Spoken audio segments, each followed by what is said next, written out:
Good morning, and welcome to today's New York City Council hearing for the Committee on Women and Gender Equity. At this time, we ask that you silence all electronic devices, and at no time is anyone to approach the dais. If you would like to sign up for in-person testimony or have any other questions throughout the hearing, please see one of the Sergeant at Arms. Chair Lewis, we are ready to begin. Good morning, everyone. My name is Farah Lewis. I'm the chair of the Committee on Women and Gender Equity. Thank you all for being here this morning. Before we begin, those members are not here yet. All right, we will be hearing 6 pieces of legislation today, and I'm very proud to be the prime sponsor of the first 2 bills. They are Intro 0691 of 2024, which is a local law to amend the Administrative Code of the City of New York in relation to annual reporting on racial and gender disparities in STEM education for high school students, and Intro 1094, which is the local law to amend the Administrative Code of the City of New York in relation to culturally competent training on recognizing the signs of female genital mutilation. Next, we will hear Intro 1258, sponsored by Councilmember Hudson, which is the local law to amend the Administrative Code of the City of New York in relation to the issuance and correction of sex designations on death records. And Intro 285, sponsored by Councilmember Gutierrez, a local law to amend the Administrative Code of the City of New York in relation to requiring the Department of Health and Mental Hygiene to establish a program to train individuals to become doulas and provide doula services. Finally, we will hear the following 2 resolutions. I am proud to sponsor Reso 0599, which is a resolution calling on the New York State Legislature to pass and the governor to sign S.8573/A8624-A in relation to the practice of natural hair and braiding. I'm also proud to co-sponsor the following resolution sponsored by Councilmember Caban, Reso 817, a resolution calling upon the New York State Legislature to provide the necessary funds to ensure hospital and healthcare provider services for gender-affirming care remain accessible for all people in New York City. The committee will seek feedback on the legislation being heard today, and we sincerely thank the administration and members of the public and other interested stakeholders, including those who have lived into experience, who have taken the time to come today and join us. We truly appreciate your participation, and I look forward to hearing from you. I would like to thank my own staff as well as the committee staff members who worked so hard to prepare this hearing today. I would now like to read a statement on behalf of Councilmember Gutierrez, who couldn't be with us today, about her bill, Introduction 285. I'm incredibly proud to introduce legislation to make New York City's citywide doula initiative permanent. This is personal to me, not just as a policymaker, but as someone deeply rooted in ancestral birthing traditions. For generations, doulas, especially Black and brown doulas, have provided care, advocacy, and healing in our communities long before hospitals recognized their value. This initiative has already proven its impact. We've seen better birth outcomes from Black and Hispanic women, improved breastfeeding rates, and more dignified, supported birthing experiences across the city.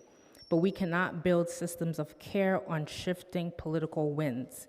Programs like these are too important to leave to press releases and pilot promises.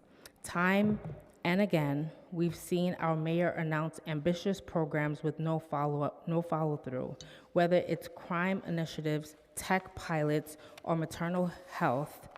That's why we are legislating a permanent program with training standards and city accountability. Because birthing people in this city deserve more than hope. They deserve support, safety, and a system they can trust and rely on. Thank you to the chair for reading this on my behalf, and I am saddened I could not attend today due to a conflict, but I will be sure to review the testimony provided and minutes from this hearing. That's the end of her statement. Now okay, she's not here yet. If you guys want to call Councilmember Hudson. And Councilmember Caban needs a minute. Um, So let's give everybody a little second. And when all council members have finished their statements and their comments, I will then turn it over to the committee council to administer the oath.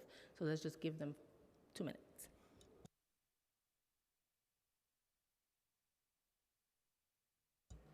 Councilmember Hudson won't make it here for remarks this morning.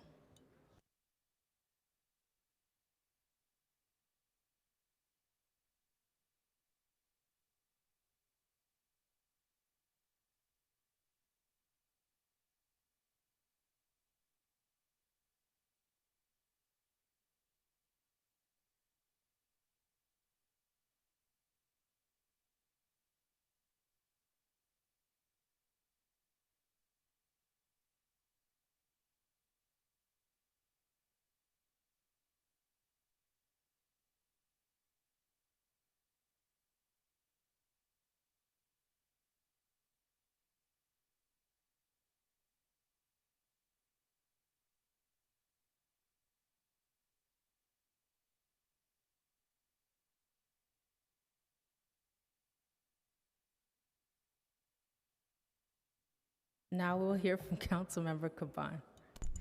Thank you very much, Chair. Good morning. Today I'm proud to be discussing a resolution, Reso 817 of 2025. I am sponsoring it alongside most of the LGBTQIA+ caucus, as well as Chair Farrah Lewis, which expresses the council's support for protecting gender-affirming care. Together, we are calling upon the New York State Legislature to provide the funds to ensure hospital and healthcare provider services for gender-affirming care remain accessible for all people in New York City. Gender-affirming care is life-saving care. The Trump administration's attempt to ban gender-affirming care are cruel and discriminatory. Right now, the administration and the Republican Congress is aggressively targeting the transgender community. The House's budget proposal would strip Medicaid coverage for gender-affirming care from the roughly 275,000 people who rely on it. It would no longer require that ACA health plans cover gender-affirming care. And meanwhile, the White House is trying to deny insurance coverage for gender-affirming care from federal employees, while the Trump administration directed the Department of Health and Human Services to release a scientifically absurd, anonymously authored report which calls for an end for gender-affirming care for transgender and gender nonconforming youth. Since the first days of this administration, with its flurry of transphobic and anti-scientific executive orders, the effects of the right's backwards and hateful ideology have been felt by thousands of people in New York City, and it's incumbent on us to respond. Speaking for myself and the LGBTQIA+ caucus, I want to be very clear. We will always support the transgender community. We will not back down because the Trump administration wants to set them up as scapegoats, and we will not let members of our community be villainized and demonized for who they are. We will always defend our transgender and gender nonconforming neighbors and their right to health care. And thank you, Chair. Thank you, Councilmember Caban. I will now turn it to committee counsel to administer the oath to the administration.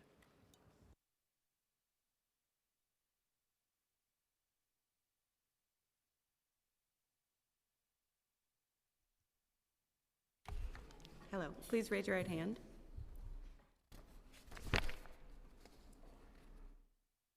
Do you swear to tell the whole truth and to the best of your ability at this testimony today? Thank you. You may begin.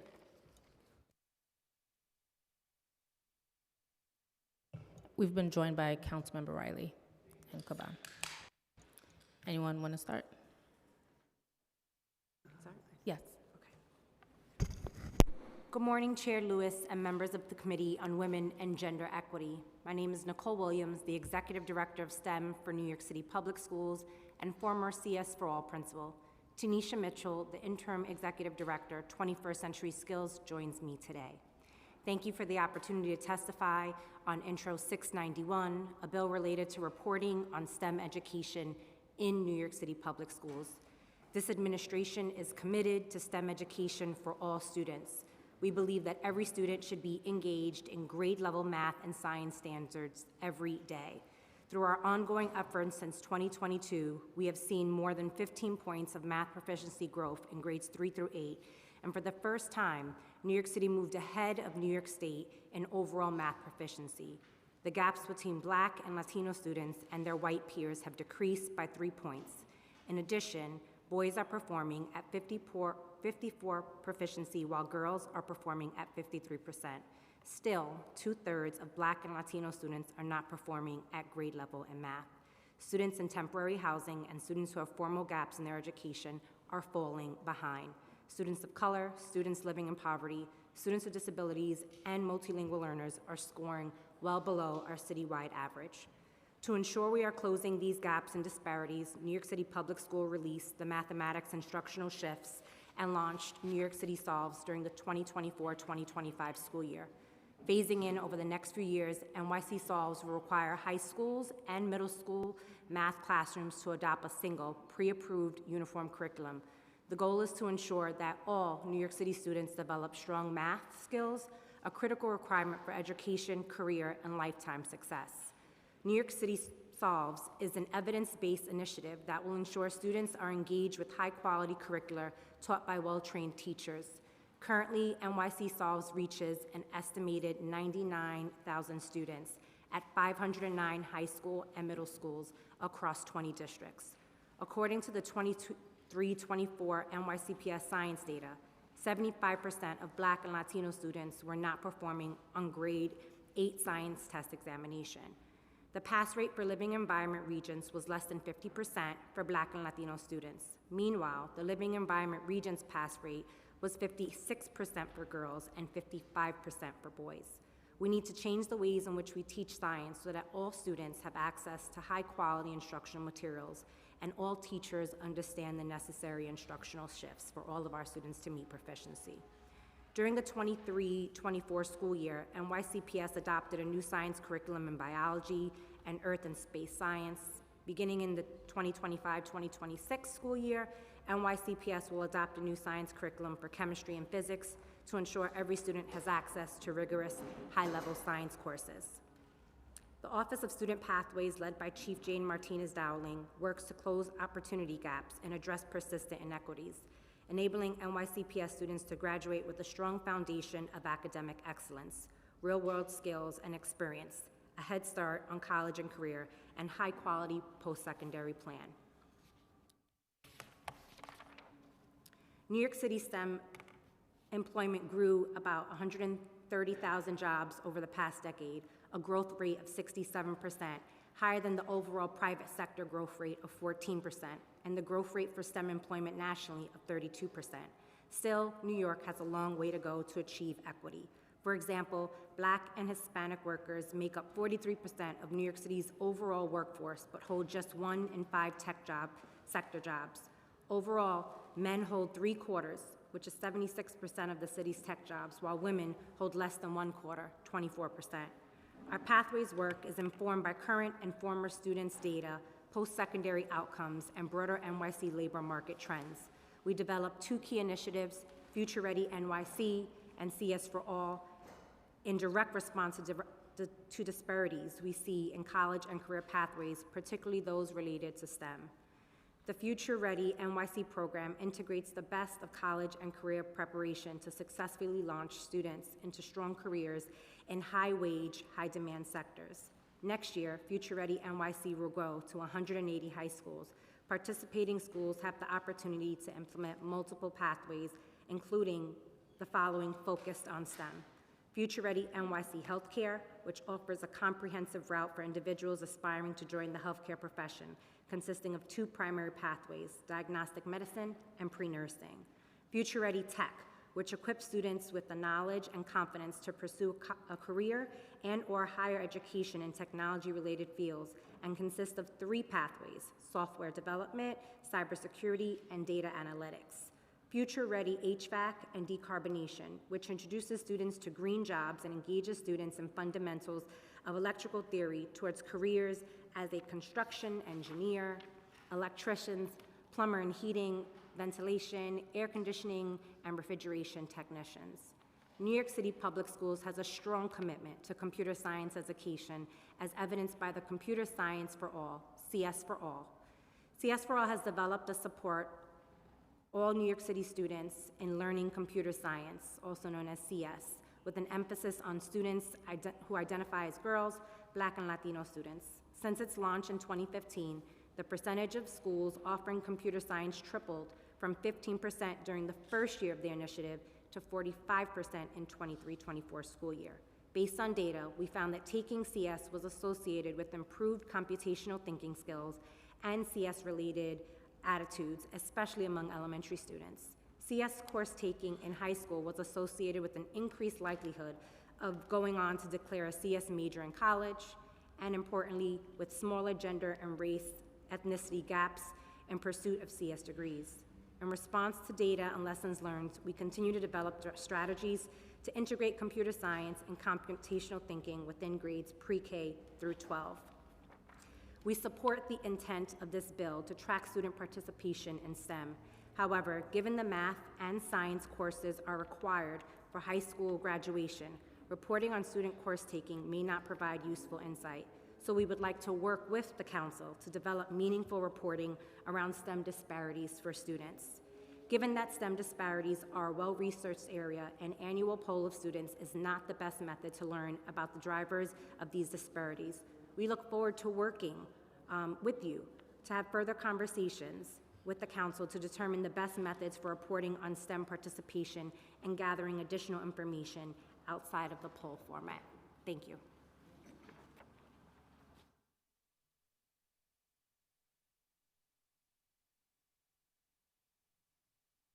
DOHMH could go next. Yeah, thanks. Good morning, Chair. Good morning, Chair Lewis, and members of the committee. I am Dr. Gretchen Van Wy, Assistant Commissioner for Vital Statistics and Chief Epidemiologist at the New York City Department of Health and Mental Hygiene. On behalf of Acting Commissioner Morse, thank you for having me here today to discuss Intro 1258-2025, which requires the New York City Health Department to issue death certificates with sex designations that are consistent with the gender identity and establish a procedure to request correction of the sex designation on a death certificate. The New York City Health Department has a long-standing commitment to representing the gender identities of individuals in accordance with their preferences, starting in 2015 with birth certificates. In 2020, the New York City Health Department made it easier for transgender and non-binary people to have death records that accurately reflect their gender identity. On January 2nd of 2020, Option X for decedent sex became effective, and the current options for completing the sex field are male, female, undetermined, and X. If there's a need to change a sex designation on the death certificate, a surviving spouse, domestic partner, child, parent, sibling, or other party referenced in the New York City Health Code may submit a request within the first year to the facility where the death occurred. Or if it's more than a year from when the death occurred, submit an application directly to us at the Health Department. Most of these changes are submitted to the Health Department by the facility where the person passed within the first year of death, as they are the party that works directly with the family and they're required to report the death. Since the New York City Health Department instituted Option X, there have been very few decedents whose surviving families have come directly to us at the Health Department for a gender marker change on a death certificate. We've received fewer than 5 requests to change a gender marker on a death certificate after 1 year. While it's important to honor people's gender identity in a respectful manner, there are reasons why individuals may choose not to make this correction, such as entitlement to benefits, ongoing estate issues, and others. For example, we heard from individuals in the community at the time that we proposed this, that if they had transitioned after many of their working years had ended, they were concerned that their loved ones might have difficulty accessing Social Security, life insurance, and other benefits. Now I'll turn my attention to 1258-2025. The New York City Health Department is grateful for Council's desire to be respectful to individuals' lived experience and gender identity, including in death. The department has a long-standing commitment to representing the gender identities of individuals in accordance with their preference and uses the word sex rather than gender on the death certificate for a variety of reasons, including that the distinction between sex and gender has long been conflated, the distinction is not uniformly followed, and so that we do not out people who have made gender identity changes as compared to those who don't. As I previously discussed, we already have this process in place and have no plans to remove the option to correct the sex marker on a death certificate. We look forward to working with Council to ensure this legislation fits within our current mandate for providing vital records to New Yorkers and having a robust discussion of our processes. Thank you for having me here today to discuss Intro 1258-2025. I'm happy to take any questions. Thank you.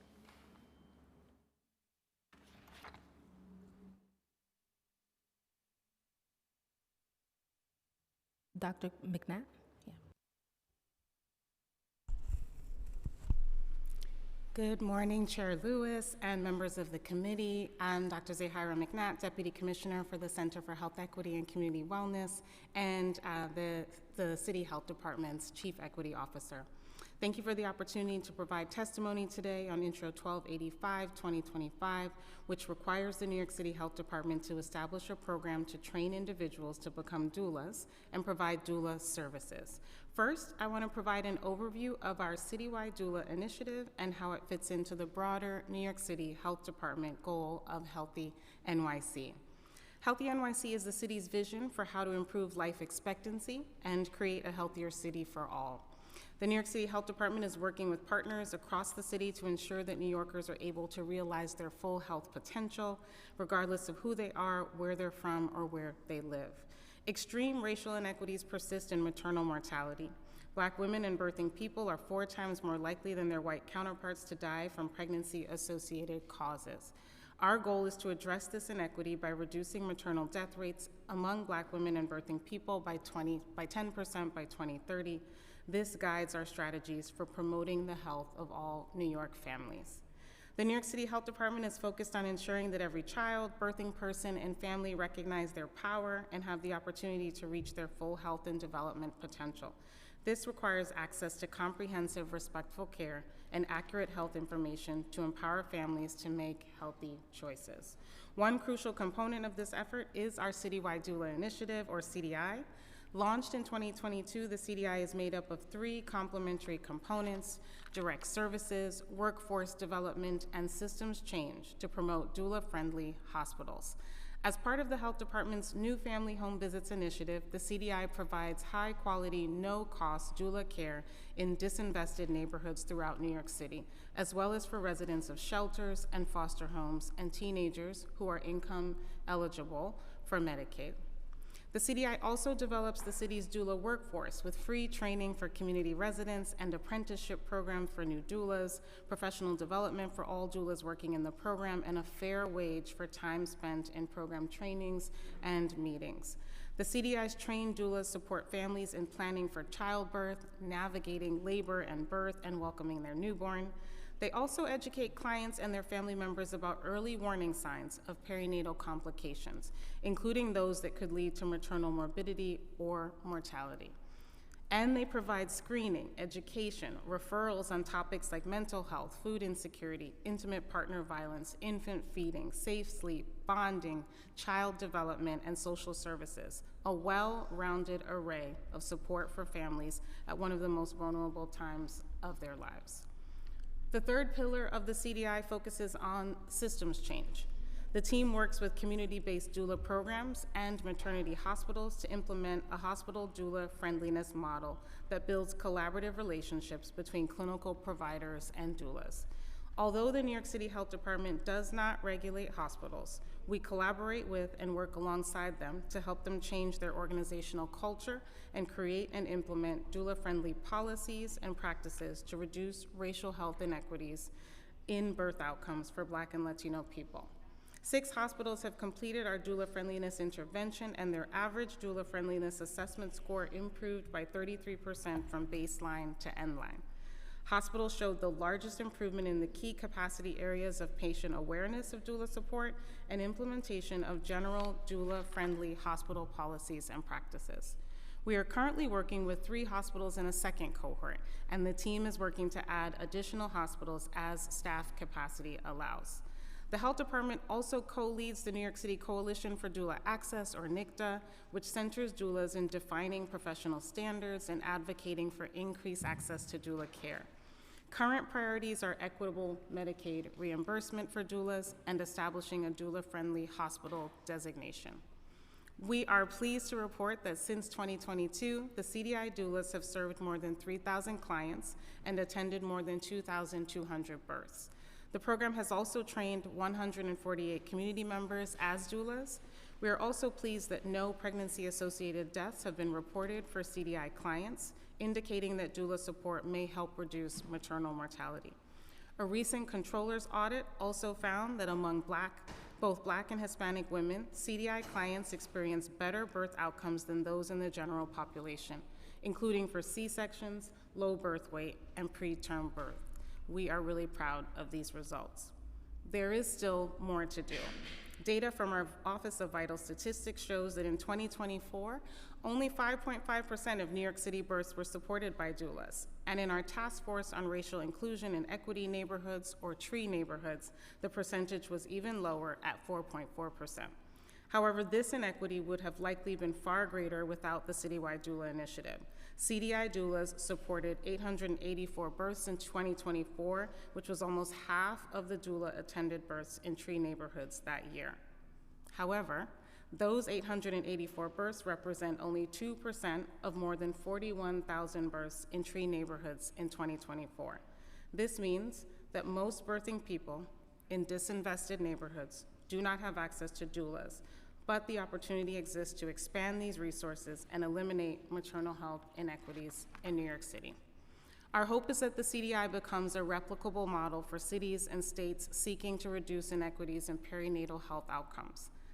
That brings us to the legislation before us today, Intro 1285. The New York City Health Department supports this legislation, provided that sufficient resources continue to be available for the program. We are grateful for Council's interest in promoting doula-supported births and centering the health of birthing people all across the city. Thank you for the opportunity to testify today on this critical program. Thank you. Maybe. Good morning, Chair Lewis and members of the Committee on Women and Gender Equity. I'm Tisa Arosqueta, Deputy Commissioner of External Affairs and Community Initiatives of the Mayor's Office to End Domestic and Gender-Based Violence, or END GBV. I'm joined by Arazu Sirjani, NGBV's Senior Policy Advisor. END GBV operates the city's 5 family justice centers and directly manages a contract portfolio of prevention and intervention programming. Our office builds capacity for agency staff and community members to identify and respond to domestic and gender-based violence through outreach and training. We also develop policies and best practices to strengthen the city's approach to these issues. We collaborate with city agencies, over 100 nonprofit providers, community stakeholders, and people with lived experience to reduce barriers and ensure access to inclusive, culturally responsive services for all survivors, including those impacted by FGMC. Thank you for the opportunity to speak with you about Intro 1094 of 2024. FGMC has long been recognized as a form of gender-based violence with profound physical, psychological, and emotional consequences. For this reason, it is already integrated across END GBV's existing work. We approach FGMC as part of a broader spectrum of gender-based harms, those that disproportionately impact women and girls, and which demand a trauma-informed, survivor-centered response. At our family justice centers, FGMC often surfaces indirectly. Clients may seek help for intimate partner violence or other abuse, and in the process of building trust, disclose prior experiences with FGMC. Our staff are trained to recognize and respond to these disclosures with cultural humility and sensitivity, even when they are not the presenting concern. In fact, FGMC has been consistently included in END GBV's gender-based violence training because we understand it as a part of our core mission. In 2022, pursuant to Local Law 109, END GBV convened a multidisciplinary advisory committee on FGMC. This group included survivors, advocates, healthcare professionals, service providers, and city agency partners. Together, we assessed the current landscape in New York City and developed practical, community-informed recommendations to strengthen prevention and response efforts. Among the committee's key findings was the need for training that is tailored, culturally competent, and role-specific. A single model will not meet the needs of the diverse professionals who may encounter FGMC. The content and delivery must reflect each sector's unique responsibilities, whether in healthcare, education, child protection, or law enforcement. The committee also emphasized that training and advocacy must be led by community-based advocates, especially those with lived experience. These leaders have deep cultural insight and trusted relationships that position them to guide meaningful outreach, build trust, and shape effective strategies that reflect the realities of impacted communities. Importantly, beyond training, the advisory committee advanced several additional recommendations to support a truly comprehensive response. These include culturally responsive public outreach co-developed with survivors and grassroots organizations to ensure materials are accurate, accessible, and resonate with impacted communities. Ethical, survivor-informed data practices, including exploring anonymous and voluntary data collection tools that protect the privacy and avoid re-traumatization, and ongoing community engagement with survivors and credible messengers continuously involved in shaping policies and programs. End GBV remains fully committed to advancing this work in collaboration with our sibling agencies and community partners. As the office tasked with citywide coordination on FGMC, we continue to lead cross-sector conversations, support implementation, and provide technical assistance and training as needed. We believe this work must remain flexible, survivor-centered, and rooted in cultural humility, built in close partnership with those most directly impacted. End GBV's ongoing efforts already reflect this commitment. While we appreciate the intent of Intro 1094, we respectfully note that its goals align closely with work that is already well underway. We do not believe new legislation is necessary to advance this mission. We are already doing this work, and we will continue to do so with urgency and care. We look forward to continued collaboration with the Council, our sibling city agencies, and community-based partners to advance a coordinated, survivor-centered response to FGMC. Thank you for the opportunity to testify today. I welcome any questions you may have. Thank you. I know that was heavy. It's a lot of you this morning. All right. So I'll start with DOHMH, and then we'll move along. I'm really proud of the CDI program and how far we've gone, but we do have a couple of questions. So I'll start with budget and staffing. What is the total budget from the citywide doula initiative in fiscals FY25 and 26? Thank you for the question. Councilmember, we can provide that information and a follow-up to this conversation. What are you aware of as far as 25 and 26? Thank you. Sorry, can you repeat that? The total budget numbers, what are you aware of? I know you're going to send us something, but what is the whole agency aware of? How much funding do you think was allocated for FY25 and for FY26? What was the discussions that you all were having about what you may potentially be putting in? So the approximate budget allocation for FY25 was about $4 million for the citywide doula initiative, and if there's additional questions, happy to follow up with those details. And the cost estimate for Introduction 1285 regarding the doula program, you estimate that the first fiscal year will train 200 doulas with an expected 50 doulas in out years. How did you determine these numbers? Sorry, I'm gonna ask if the microphone echo is hard for me and I have Okay. hearing loss.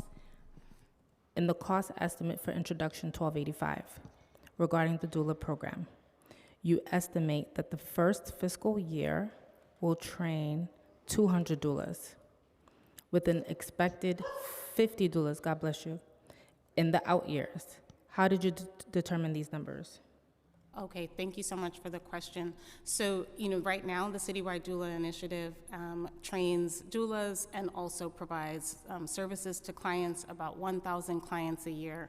And so essentially those approximations are based off the cost per training for doulas and the cost per services per client. Why do you anticipate such a large decrease between the first and second fiscal years? So I don't think it's an anticipation of decrease. I think the question that we received was an estimate that helped to understand the cost per client and per doula who's being trained. I don't think the question that we received allowed us to estimate what fiscal year 26 or additional growth in the program would look like, but we'd be happy to follow up offline in relationship to those estimates. Thank you. In the cost estimate you provided for Intro 1285, it estimated DOHMH will require $215,000 in OTPS funding in the first year and $206,000 in the out years for birth equipment training at 10 hospitals. Are these 10 hospitals the same ones participating in the current citywide doula initiative? I'm going to have to defer that. I'm not sure where the cost estimates you're describing are coming from, and so I don't want to make inaccurate estimates, but I feel like we can provide all the details to you in writing. Based off the information you gave us on training, what equipment and training would be funded?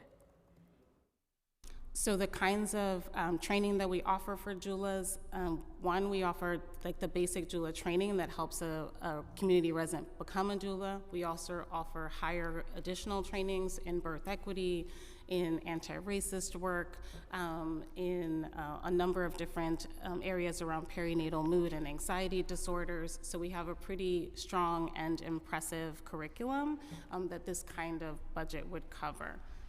And what equipment do you think would be required for that kind of training?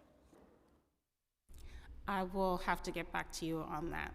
I again want to restate, I'm not sure what description that you're reviewing from in the budget description, so I want to make sure that I can provide something accurate for you, and we can do that in writing after the hearing.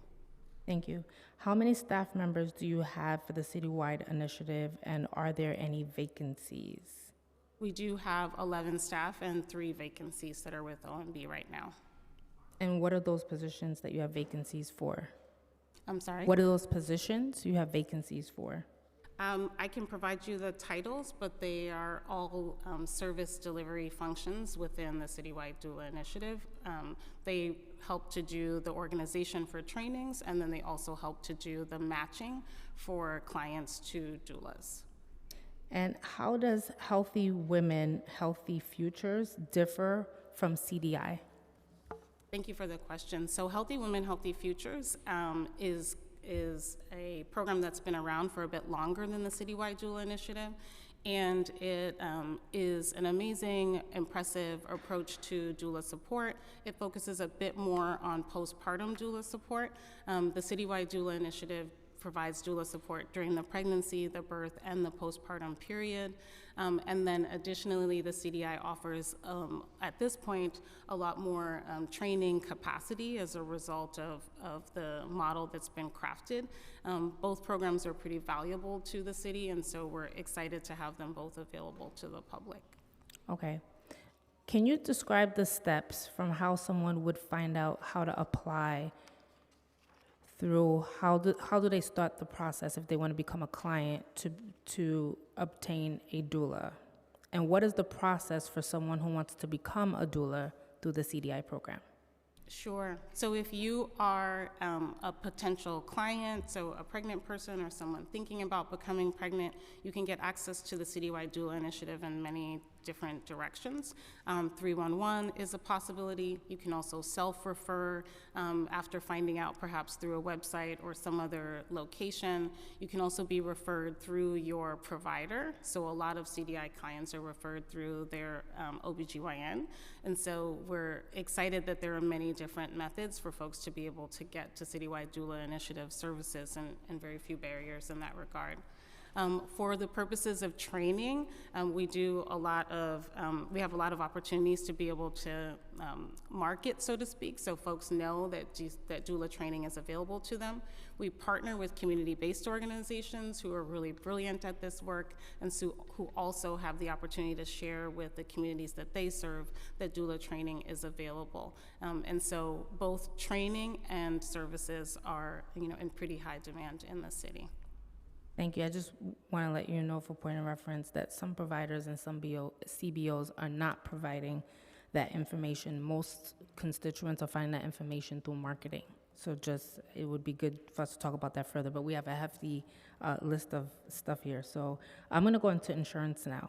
In March 2024, in New York State Medicaid program officially began covering doula support for its members. How many of the doulas in the CDI are certified as Medicaid providers?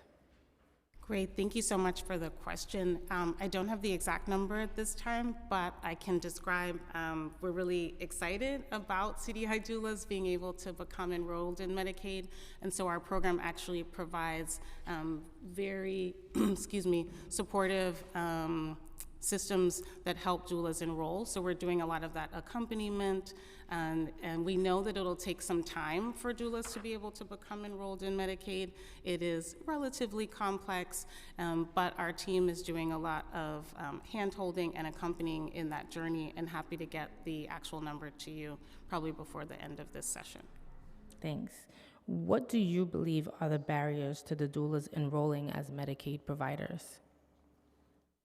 You know, I think that the barriers are often just sort of the basic administrative systems that are required. So some doula organizations are very small, and other doula organizations haven't worked with insurance companies in the past.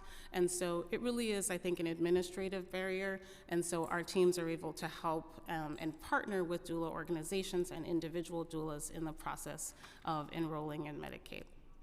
And how common is coverage for doula support in private insurance or government employee coverage? What work has DOHMH or DOH done to advocate to increase insurance coverage for doula support and maternal health care? Thank you for that question. So I mentioned NICTA, which is a really great organization that we are a part of, and that has a great deal of sort of advocacy components in the efforts. And so in part, that's a group that has really played an important role in Medicaid beginning to cover services in 2024. And so those efforts, I think, will continue in many facets to encourage all insurance companies over time to be able to cover doula support in New York City and beyond. All right. This committee is interested in knowing more about how DOHMH interpreted Local Law 187 of 2018 and 85 of 2022. How does DOHMH define and measure the demand for doulas in this city as required under Local Law 187? Sure, thank you so much. So one way of gauging demand is to look at the rate of doula care among non-Hispanic white New Yorkers. And these are, at this point, the most privileged racial ethnic group in the city. In 2024, 10.6% of births to white women had doula support during pregnancy, and then 9.8% during their labor and delivery. By contrast, the racial and ethnic group with the lowest rate of doula care, which is Latino women in New York, had a rate of 2.7% support during their pregnancy, and then 2.3% during labor and delivery, indicating a vast unmet demand or unmet need. And so this is one way that we look at being able to judge and determine whether there's unmet demand and unmet need, and how we discover the demand for doulas in the city. We note that this method does not take into account the possibility of unmet demand among non-Hispanic white New Yorkers as well. Thank you for that. You mentioned in your testimony divestment in neighborhoods and the need for doulas in those neighborhoods. So how does DOHMH determine areas of populations within the city that experience disproportionately low access to doulas? What criteria or thresholds is DOHMH utilizing for that? Thank you so much for this question. So we use the neighborhoods defined by the city's Task Force on Racial Inclusion and Equity, or TREE neighborhoods, as being particularly hard hit by COVID and then other structural inequities. Within those TREE neighborhoods, we limit our services to people who have Medicaid or who have an income within the range to qualify for Medicaid. In addition, in partnership with our community-based vendors, we have added 3 other categories: residents of homeless shelters anywhere in the city, individuals in foster care, teenagers living anywhere in the city as long as they meet the income requirement, and those additional supports have been really important. And can you highlight for us any disproportionate rates based on race, income, insurance status, or other social determinants? Sorry, can you repeat that? Are these disproportionate rates that you mentioned earlier based on race, income, insurance status, or other social determinants? Because you mentioned that. They are based on insurance status and income. So what's the alternative if they don't have insurance? what's the alternative for? Doula service. Yeah, so right now, the opportunity is for the Citywide Doula Initiative is really focused on folks who have Medicaid or who are Medicaid eligible.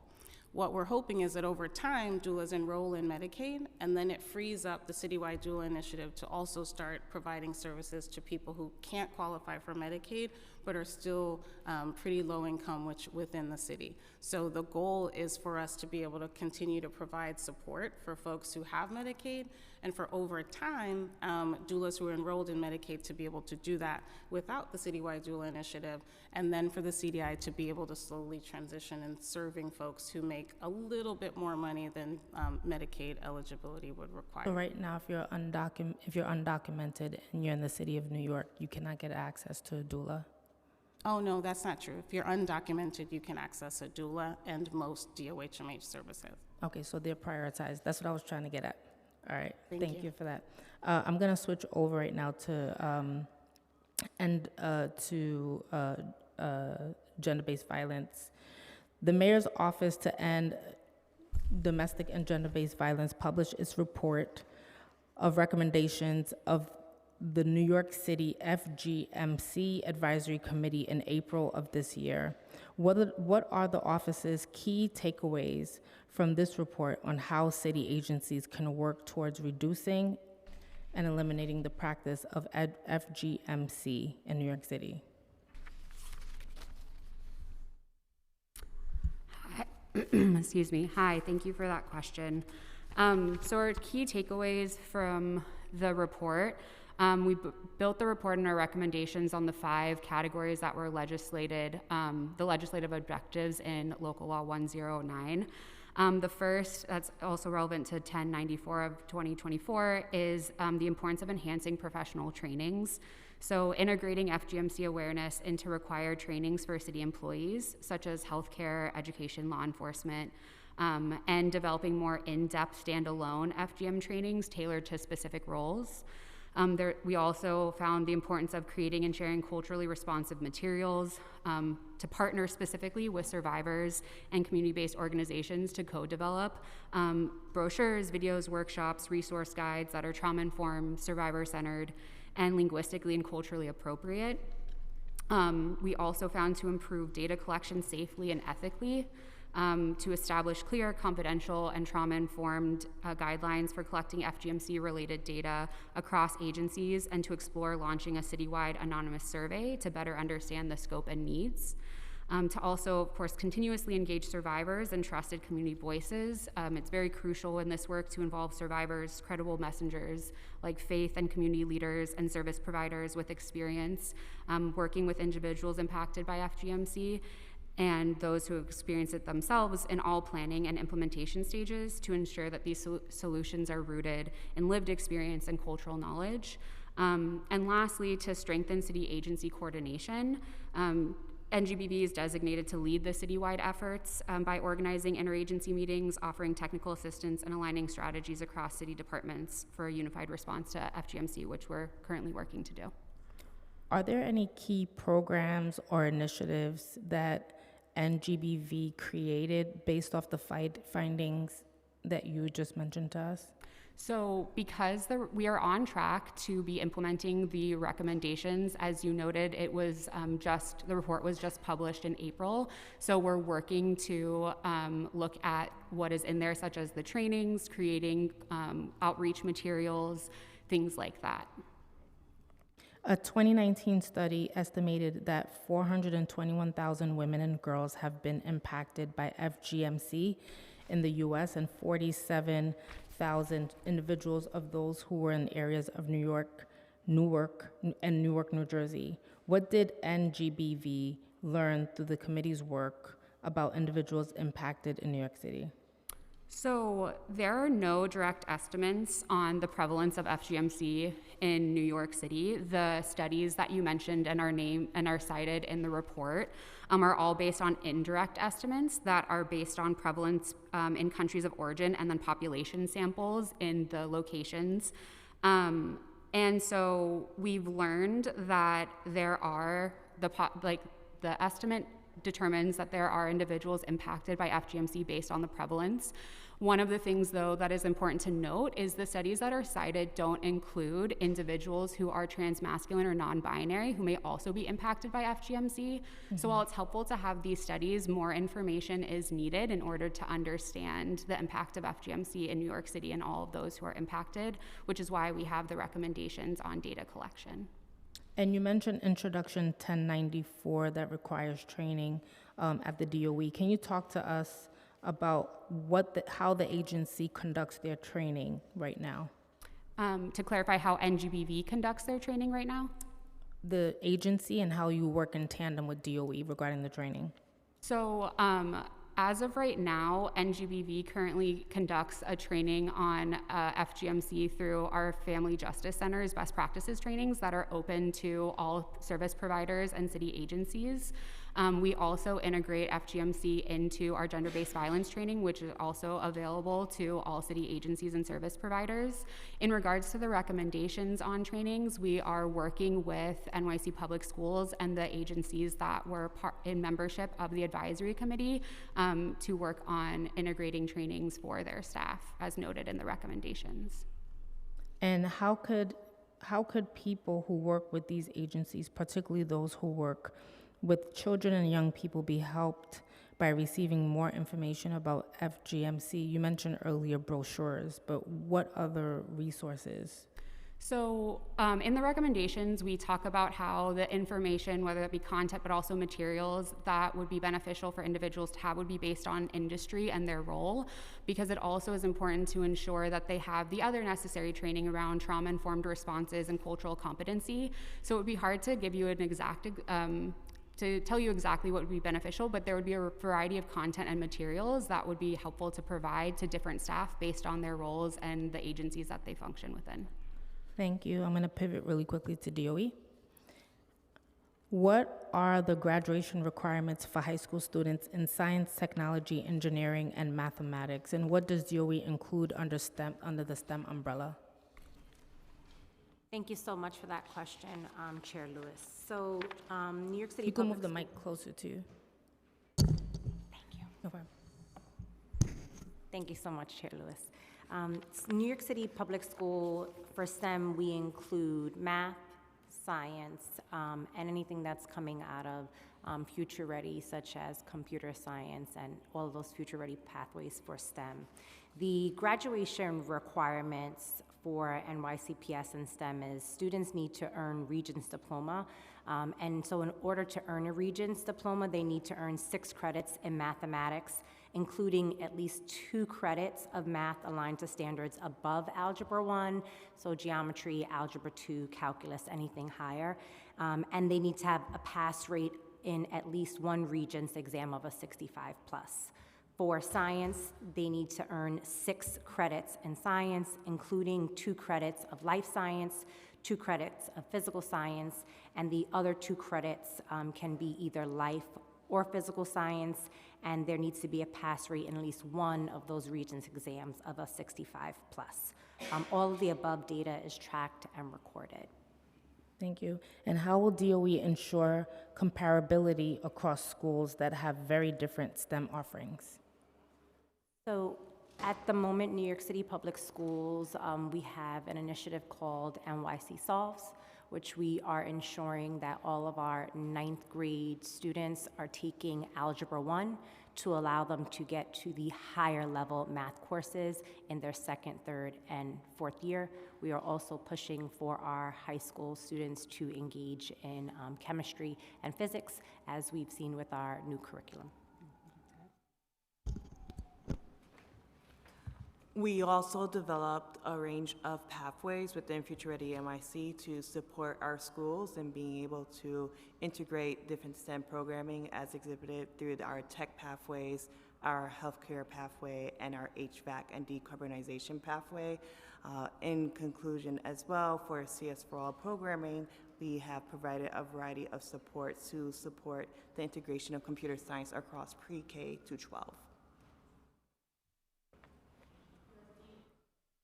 Does DOE analyze how STEM extracurricular programs are offered across the city? How equitable is access to DOE-sponsored STEM extracurricular programs?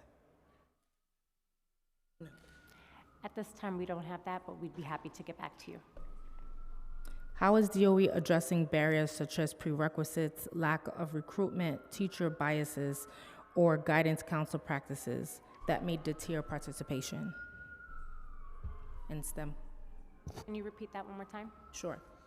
How is DOE addressing barriers such as prerequisites, lack of recruitment, teacher biases, or guidance council practices that may deter participation? So we have the New York City Public Schools math and science shifts, which talk about instructional practices that teachers and school staff need to shift in order to help our students to feel a part of the STEM community and to make sure that there are equitable practices being executed across all of our schools and classes. How does DOE plan to design the annual student poll required by this bill to meaningfully identify causes of racial and gender disparities in STEM enrollment and disenrollment? Thank you for that. We'd like to continue to work with the council to think about the design of the poll, and I can get you some further information as soon as possible. Does DOE support Intro 691, and what are the challenges in carrying out the requirements of the bill? We support the intent of this legislation. We look forward to working with council on the reporting on STEM disparities for students that would be most useful. In addition, a costly poll for students may not be the best indicator of what drives these disparities, but we look forward to working with the council to help address these issues. NYCPS is committed to addressing these disparities through the new math and science shifts, as well as through the selection of high-quality instructional materials for both content areas. New York City Solves also aims to close these gaps and address disparities, which will lead to more equitable teaching practices across the city. New York City Public School also has a computer science report, LL177, which we report annually, and look forward to working with council on a more comprehensive report. How does DOE assess whether students are leaving or opting out of STEM pathways due to school climate, lack of cultural relevant content, academic barriers, or guidance counselor tracking? So this is the opting out option. The students are required to do 6 credits, which typically is 3 years, so it would be the 4th year. I'm not 100% sure on how we track that, but we can circle back internally and get back to you. And what specific strategies does DOE use to recruit underrepresented students, particularly Black and brown girls, into advanced STEM courses or programs? Meaning, what is DOE's plan to scale those strategies citywide for this population? Thank you very much for that question. Are you able to hear me? Okay, yeah. Thank you. We believe in developing culturally responsive, inclusive curriculum and training for both our students and the educators that will be providing that implementation in that classroom. So what that looks like is we work with a variety of different partners to source what quality instruction could look like in that classroom. We partner with those partners throughout the year to ensure that there are guidance to train our educators, as well as guidance for our district leaders to ensure that there is equitable implementation of what that looks like within the school system. All right, thank you. I'm gonna head back to DOHMH. I know it's a lot. What is the current process to make changes to a death certificate, and who is able to make such requests, and what materials are needed to do so? Good morning. Thank you for that question. To make a change to a death certificate within the first year of death, the process goes through the medical facility at which the person died. After the first year of death, the family can work directly with the health department for that process. They're required to complete an application in that circumstance. The predominant way that is completed is through medical amendments directly with the facility. How many corrections for death certificates are requested each year? You mentioned a particular number in your testimony. Sure, so less than 5 come directly to the health department after the first year of death. Within that first year of time, though, there have been, since the time that we've implemented this policy, about 300 people have had that change working with the facility. How many corrections were made for name or gender markers where the deceased person chose a gender-affirming name and their gender did not conform to their sex assigned at birth? So we know overall that there have been about 300 gender marker changes among decedents over the past 5 years. We aren't able to tease out if that's due to an administrative error or the family making the request. Either way, that's the universe of gender marker changes to death certificates in the past 5 years since this policy is put in place. Thank you for that. Pursuant to Local Law 1 of 2015 and Local Law 183 of 2018, a person can request a change to their birth certificates to conform with their gender identity. How many death certificates have been published with the gender marker X in New York City? Thank you for that question. I don't have the information with me right now. I can tell you that we've had a lot of requests for gender marker changes to birth certificates since we've put in place that rule. That was, first in 2015, and then we made the update in 2018. It's popular, but I can tell you that from January to March of 2024, we had 165 gender marker changes on certificates. From this January to this March, we had 752. We're seeing and we're serving a much higher need at this point in time. That's a big number. How is information from a death certificate used in vital statistics? Thank you very much for that question. I really appreciate that question. So New York City is one of 57 independent vital records jurisdictions in the United States. Together, these 57 vital records jurisdictions with the National Center for Health Statistics and an organization called NAFSIS represent something that we call the National Vital Statistics System. We all look at the data on death certificates consistently in accordance with World Health Organization criteria that allow us to classify leading causes of death and really try to understand what's killing people by the demographic information that's available on those certificates. So we do analyses that serve the nation, and we do analyses that serve New York City using these criteria. Perfect. And then we use that to plan interventions and planning in the work of the health department, including Healthy NYC, which is based on death data. Thank you. What steps will be taken to update records in other systems, like the public health databases, following a correction? That's a great question. Thank you very much for it. In general, corrections to certificates remain confidential. So while they're the most current version of a death certificate is for a particular analysis, is something that we will look at for analysis. Generally, gender marker changes are sealed. They are sealed changes. This is something that's important. We worked with the Transgender Advisory Board when we made these changes, and generally people do not want this information disclosed. We keep that sort of as private information that we're able to look at just the legal gender identity of the individual. All right. How many other systems will need to be updated besides the vital statistics, and will DOHMH need to coordinate with other city and state agencies? So there are no changes needed. We put this in place. It was in place as of January 2nd of 2020. No additional changes are needed.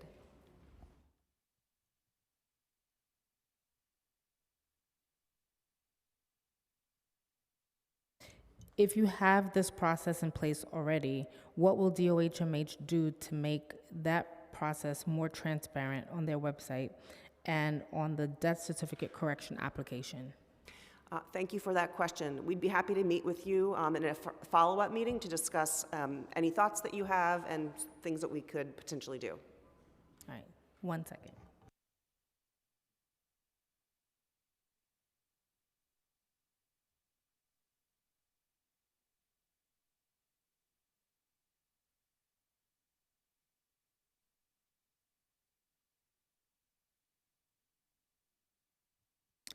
Were doula, going back to CDIs, were doula services provided to individuals in the Department of Correction facilities as mandated by Local Law 95 of 2021, including the overall CDI report. Sorry, thank you so much for the question. If I heard it correctly, you're asking if doulas provide services in DOC? DOC. Okay, thank you so much for that question. And I would have to get back to you and follow up. Can you share with us if there's any overlap in staffing, training, and resource allocation, service models, or outcome tracking between DOC doula programming and the overall CDI program? I would have to follow up on that question as well. Thank you so much.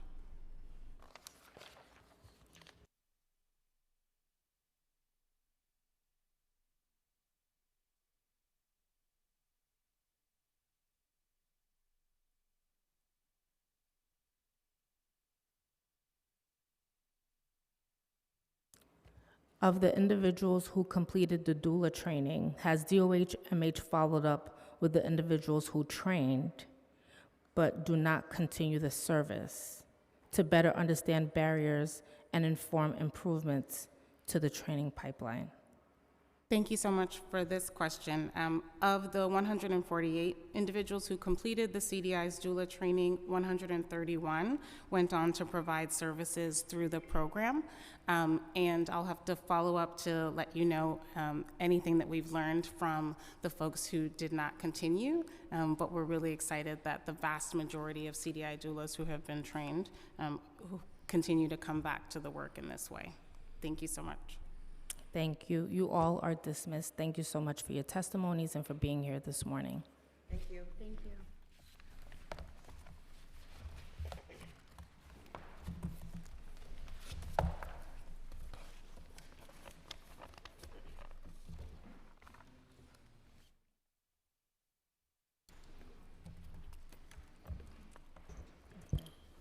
I now open the hearing for public testimony. I remind members of the public that this is a government proceeding and that decorum shall be observed at all times. As such, members of the public shall remain silent at all times. The witness table is reserved for people who wish to testify. No video recording or photography is allowed from the witness table. Further, members of the public may not present audio or video recordings as testimony, but may submit transcripts of such recordings to the Sergeant at Arms for inclusion in the hearing record. If you wish to speak at today's hearing, please fill out an appearance card with the Sergeant at Arms and wait to be recognized. When recognized, you will have 2 minutes to speak on the pieces of legislation being heard today. If you have a written testimony or additional written testimony you wish to submit for the record, please provide a copy of that testimony to the Sergeant at Arms. You may also email written testimony to testimony@council.nyc.gov within 72 hours of this hearing. Audio and video recordings will not be accepted. I call on the first panel.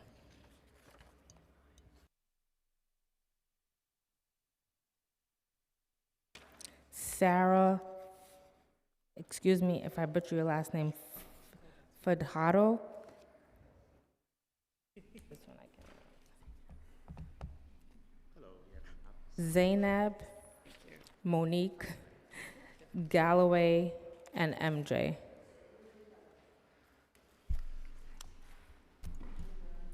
Good morning. Good morning. Oh, thank you. Thank you to Chair Lewis and the members of the Committee on Women and Gender Equity for the opportunity to testify today. My name is Sarah Fajardo, and I serve as the Senior Director of Community Outreach and Advocacy for the Korean American Family Service Center. For over 35 years, KFSC has supported immigrant survivors of gender-based violence, offering safety, healing, and hope through culturally and linguistically accessible services. At KFSC, we see firsthand how domestic violence, sexual violence, child abuse, and API hate harms physical and mental health in our community. Our clients, primarily Korean and other Asian immigrant women, also often face violence, isolation, shame, and fear when seeking help. Many have never spoken about their trauma until they walk through our doors. KFSC provides trauma-informed counseling, bilingual case management, and clinical support tailored specifically to the cultural needs of our communities. We also run a community youth project team, which is a youth-led group of dedicated high school students that collectively engage in projects that uphold our mission. Today, I'm here to express the Korean American Family Service Center's support for the following bills, and we urge the committee to swiftly vote in favor. Intro 0691, a bill to require annual reporting on gender and racial disparities in STEM education for high school students. Building racial and gender equity and ensuring access to opportunities are a core part of KFSC's work, especially with high school students. Increasing data reporting supports us in identifying inequities and making structural changes where it is needed. Intro 1094, a bill to require agencies to conduct culturally competent training for all staff on recognizing the signs of female genital mutilation and cutting. At KFSC, all of our programs and services are culturally specific and are tailored to welcome and meet our clients' needs. KFSC staff have seen time and again that culturally specific services can make a life and death difference in connecting with individuals. We support the Council's efforts to require cultural competence training related to female genital mutilation and cutting to help women and girls actually access care and services effectively with cultural competence and compassion. Additionally, we urge the Council to go further and expand their investment in culturally specific services across the system of need. Thank you so much for your time today. I've included a few more recommendations in my testimony. Thank you. Yeah, either one of you. I'll go ahead. Hi, Okay. I'll be quick. Microphone? Oh, okay, sorry. Thank you. Good morning, and thank you for the opportunity to speak today. My name is Monique Jocks, and I've had the privilege of serving as the Director of Doula Capacity at Mama Glow, one of the CBOs contracted to work under the citywide Doula Initiative for the past 2.5 years.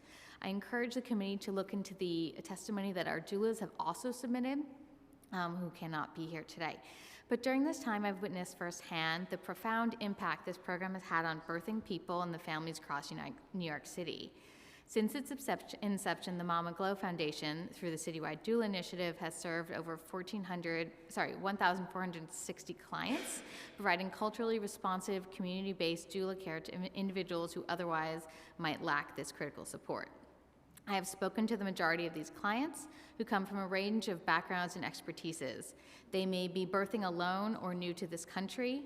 They may have been ignored or pushed aside during their previous birth, or they may be recovering from a traumatic birth. All of these clients are grateful for the support the CDI has provided them. These services not only improved individual birth expectations, but they have also contributed to demonstrably better health outcomes and increased trust in maternal health systems. As we continue to address the stark maternal health disparities, particularly those affecting Black and Brown communities, the initiative stands as a model for what is possible when we invest in community-rooted care. Doulas do more than support births. They advocate, educate, and empower families during some of their most vulnerable moments in their lives.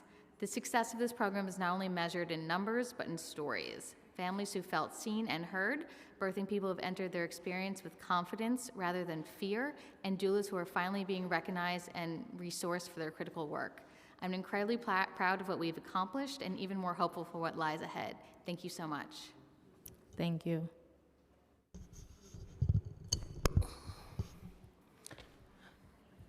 Good afternoon. Thank you so much for having me. My name is Zainab Biega, and I serve as Executive Director of Sautietu Center for African Women. I'm honored to present a testimony on behalf of Sautietu and the Collective. The Collective is a coalition of gender-based violence organizations dedicated to serving immigrant communities, and it includes Saki for South Asian Survivors, Violence Intervention Program, Womenkind, Korean Family Services Centers. We are grateful for this opportunity to address the committee. Sautietu, the agency I work for, which means our voice in Swahili, has been at the forefront of addressing the practice of female genital cutting, female genital mutilation in New York City, but also across the nation since our establishment in 2004. We are recognized as one of the few organizations that actually provides direct services to individuals and families and communities around this practice.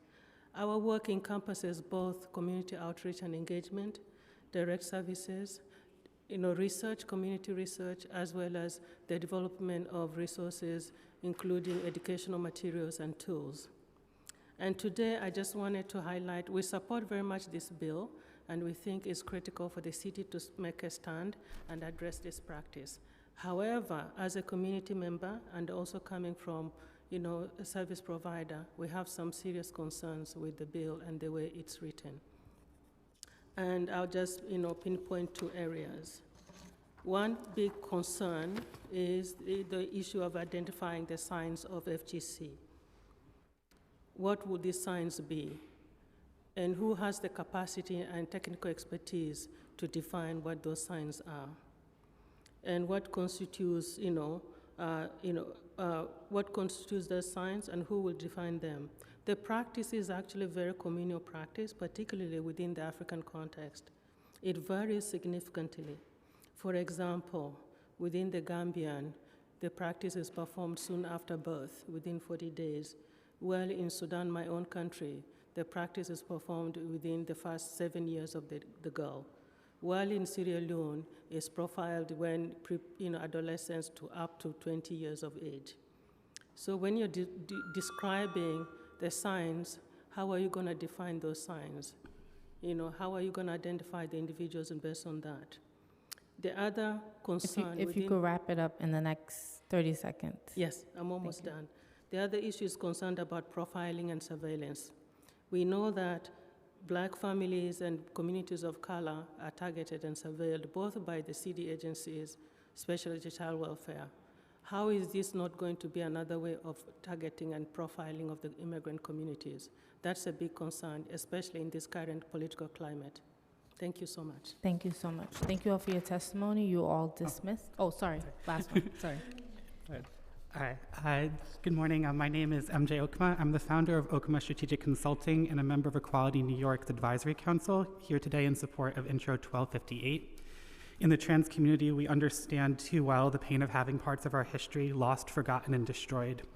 One example of that erasure that brings us here today is that transgender, gender nonconforming, and gender non-binary people are more often than not misgendered on their death certificates. Intro 1258 seeks to resolve this by ensuring that everyone's true self is reflected on their death records and inquiring NYC Health to establish a process to correct incorrect sex designations on death certificates.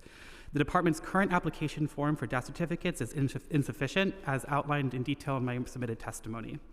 This bill is a needed response to a recent first-of-its-kind study out of the state of Oregon, which found that over 60% of transgender and gender non-binary individuals are misgendered on their death records. The Trump administration and its supporters are actively targeting the transgender community's access to affirming documents, but there's an often erased piece of trans history which proves that their strategy is nothing but manufactured hate. The reality is accurate vital records for trans people in the United States have historically been a bipartisan issue. Local laws to amend sex designations on birth certificates predate all sodomy law repeals and marriage equality recognitions. The first bill to allow transgender people to amend their birth certificates was enacted in Illinois with no opposition 70 years ago, and Louisiana enacted a similar bill 1 year before the Stonewall riot. Between 1955 and 2011, these bills were signed into law in 28 states with no correlation between the state's geography or the political party in power. It was and remains a simple matter of understanding that the importance of maintaining accurate vital records in public health data. I outline this history as a reminder not to fall for the current onslaught of propaganda and misinformation created to distract and divide us all. Intro 1258 is a critical step in the face of the federal government actively working to erase our country's transgender history and hard-fought process. I urge the City Council to support and pass Intro 558. There are a few minor proposed amendments to strengthen the bill's language included in my submitted written testimony. Thank you so much. Thank you. Thank you all for being here today. You are all dismissed. Now we're going to hear from Galloway.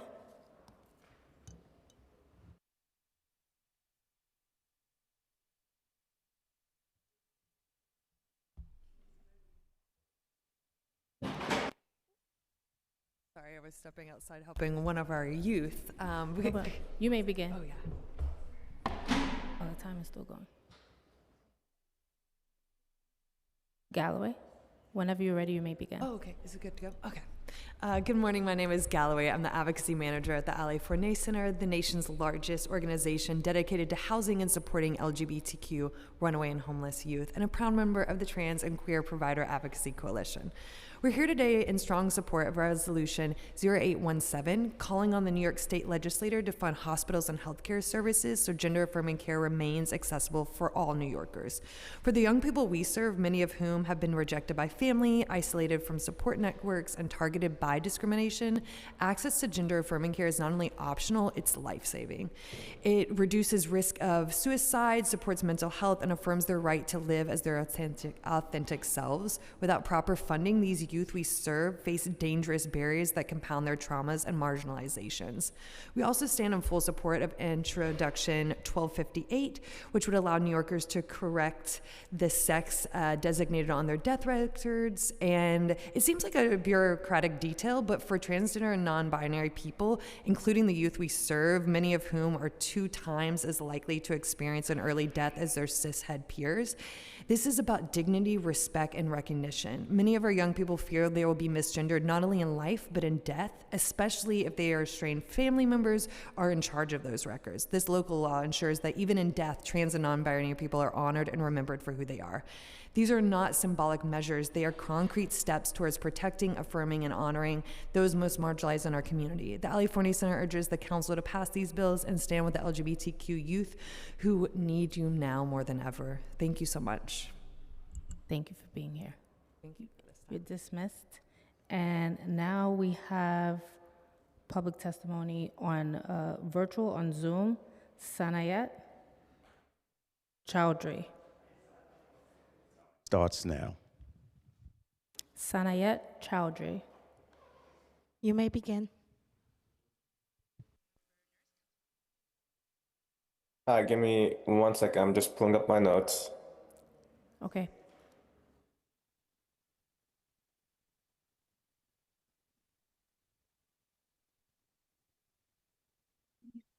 Good morning, council members. My name is Sanayat Chowdhury, and I serve as the Director of Development at Asia Women's Center, the only emergency shelter in New York City led by and for Muslim women. I'm here today in strong support of Intro 1094 because failure to act on this issue is not just a policy gap, but a moral one.